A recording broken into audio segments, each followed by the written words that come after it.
बिस्मिल्लाहिर्रहमानिर्रहीम। अस्सलाम वालेकुम दोस्तों, मैंने अपने ऑटोकैड के ऊपर कुछ ऑब्जेक्ट्स बनाए हुए हैं। मैं आपको इरेज करना बताता हूँ। अपने कीबोर्ड के ऊपर ई प्रेस करें, उसके बाद स्पेस बार दबा दें। ये कमांड लग गई है, कर्सर को देखें। अब इस ऑब्जेक्ट, ये सर्किल बना हुआ है एक, इसके ऊपर मैं ला के लेफ़्ट क्लिक करता हूँ तो ये सिलेक्ट हो गया है। नीचे लिखा हुआ आ रहा है सिलेक्ट ऑब्जेक्ट वन फाउंड। मैं ये रेक्टेंगल बना हुआ है, इसके ऊपर भी लेफ़्ट क्लिक कर देता हूँ। ये नीचे लिखा हुआ आ गया टू टोटल। तो ये दोनों सिलेक्ट हो गए। अब मैं राइट क्लिक करूँगा तो ये दोनों जो है वो इरेज हो जाएंगे। ये इरेज हो गए। अब मैं कंट्रोल जेड करता हूँ। कंट्रोल जेड अंडो करने के लिए होता है। ये मैंने कंट्रोल जेड करा तो ये वापसी आ गए दोनों ऑब्जेक्ट। अब मैं इन दोनों ऑब्जेक्ट को ऐसे ही सेलेक्ट कर लेता हूँ।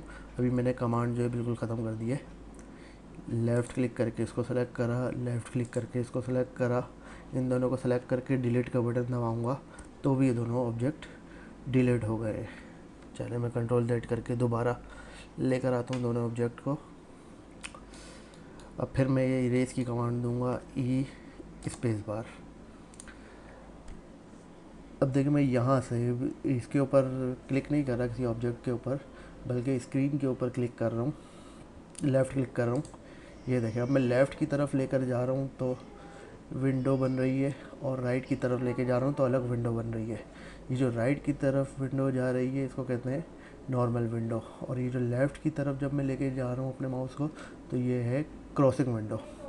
अच्छा, क्रॉसिंग विंडो जो होती है इसमें क्या होता है कि आप किसी भी ऑब्जेक्ट को सेलेक्ट करने के लिए अगर उसके ऊपर करीब लाके सिर्फ उस ऑब्जेक्ट से आपकी ये विंडो अगर टच हो रही है और आप लेफ़्ट क्लिक कर देंगे तो ये देखें ये सिलेक्शन हो गई। अभी देखें ये एक सिलेक्शन हो गई। अभी भी इसी तरह जो है दोबारा मैं यहाँ से जो है विंडो बनाता हूँ एक। ये लेफ़्ट क्लिक करा, ये विंडो बनना शुरू हो गई। फिर ये इधर आके मैंने इसके करीब बिल्कुल जो है इससे मतलब टच हुआ ऑब्जेक्ट से और लेफ़्ट क्लिक करा, ये दूसरा भी सेलेक्ट हो गया ऑब्जेक्ट। अब अगर मैं जो मेरी नॉर्मल विंडो थी वो किस तरह बनेगी, फिर मैंने लेफ़्ट क्लिक करा, ये देखें अब ये नॉर्मल विंडो बन रही है। अब देखें इसके अंदर जो है ये एलिप्स जो है वो इससे टच हो रहा है। एलिप्स बना हुआ है ना, ये इससे टच हो रहा है। तो मैं ये लेफ़्ट क्लिक करता हूँ, लेकिन ये जो है सेलेक्ट नहीं हुआ। अब अगर मैं जो हूँ वो दोबारा विंडो जो है क्या कहते हैं बनाता हूँ, और ये एलिप्स को अब मैंने इस विंडो के अंदर पूरा ले लिया है।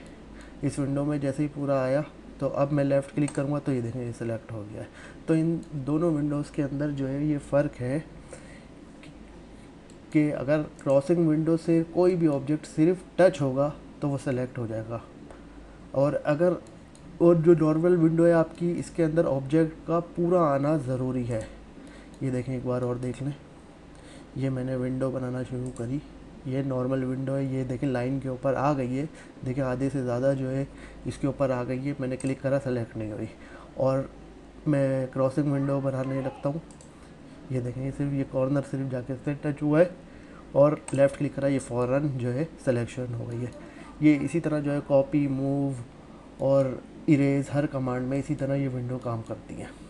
तो मैं इसको जो है वो राइट क्लिक करके ये सब वही इरेज हो गए। अब मैं कंट्रोल जेड कर देता हूँ। दोस्तों अब आते हैं अपनी कमांड मूव के ऊपर। मूव के लिए जो है वो अपने कीबोर्ड के ऊपर एम प्रेस करें और स्पेस बार दबा दें। ये आपकी जो है कमांड लग गई है। अब इसमें भी वही है कि आपकी जो है विंडो का मैं आपको फ़र्क बता चुका हूँ, ये और ये, तो मैं दोबारा इसको नहीं बता रहा। अच्छा, ये अब देखें मैं इस जो है रेक्टेंगल के ऊपर ये अपनी क्रॉसिंग विंडो लेकर आया, इसको सेलेक्ट करा और फिर जो है विंडो बनाकर लेफ़्ट क्लिक करके फिर इसको सेलेक्ट कर लिया। देख ले नीचे टोटल सेलेक्ट हो गए। अब मुझे जो है सेलेक्ट करने के बाद राइट क्लिक करना है। अब मैंने राइट क्लिक करा। अब ये मुझसे पूछ रहा है कि स्पेसिफाई बेस पॉइंट, यानी कहाँ से जो है आपको उठाना है। मैं इसको जो है मिसाल के तौर पे इस कॉर्नर से पकड़ के उठाता हूँ। अब ये मुझसे पूछ रहा है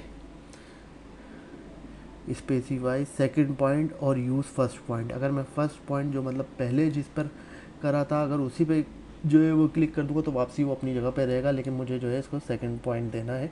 तो मैं ये सेकंड पॉइंट के लिए इसको इधर ला के क्लिक करा तो ये देखें, ये मेरा ऑब्जेक्ट जो है दोनों मूव हो गए।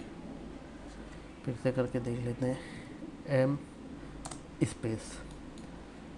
अब इन दोनों को वैसे ही जो है मैंने विंडो बना के, आप डायरेक्ट भी ऐसे भी सिलेक्ट कर सकते हैं कि दोनों के ऊपर अपना कर्सर ला के क्लिक करेंगे तो दोनों सेलेक्ट हो जाएंगे। लेकिन मैंने जो है विंडो बना के दोनों सेलेक्ट कर लिए, फिर राइट क्लिक करा, फिर इसको लेकर गए। अब देखें नीचे मुझसे पूछ रहा है सेकंड पॉइंट और use first point as displacement, यानी अब ये मुझसे पूछ रहा है कि अगर आप चाहें तो इसमें डिस्प्लेसमेंट दे सकते हैं। जैसे मिसाल के तौर पे अगर मैं यहाँ पे लिख देता हूँ 20 अपने कीबोर्ड पे 20 लिखा और फिर जो है वो स्पेस बार बता देता हूँ, ये देखें ये जो है अपनी जगह से 20 वैल्यू में ये दूर हो गया है, डिस्टेंस आ गया इसका।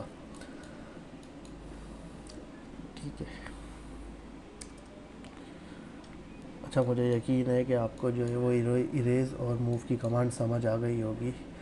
चले आज की वीडियो के लिए इतना काफ़ी है, फिर इंशाल्लाह मिलते हैं अगली वीडियो में। अल्लाह हाफिज़।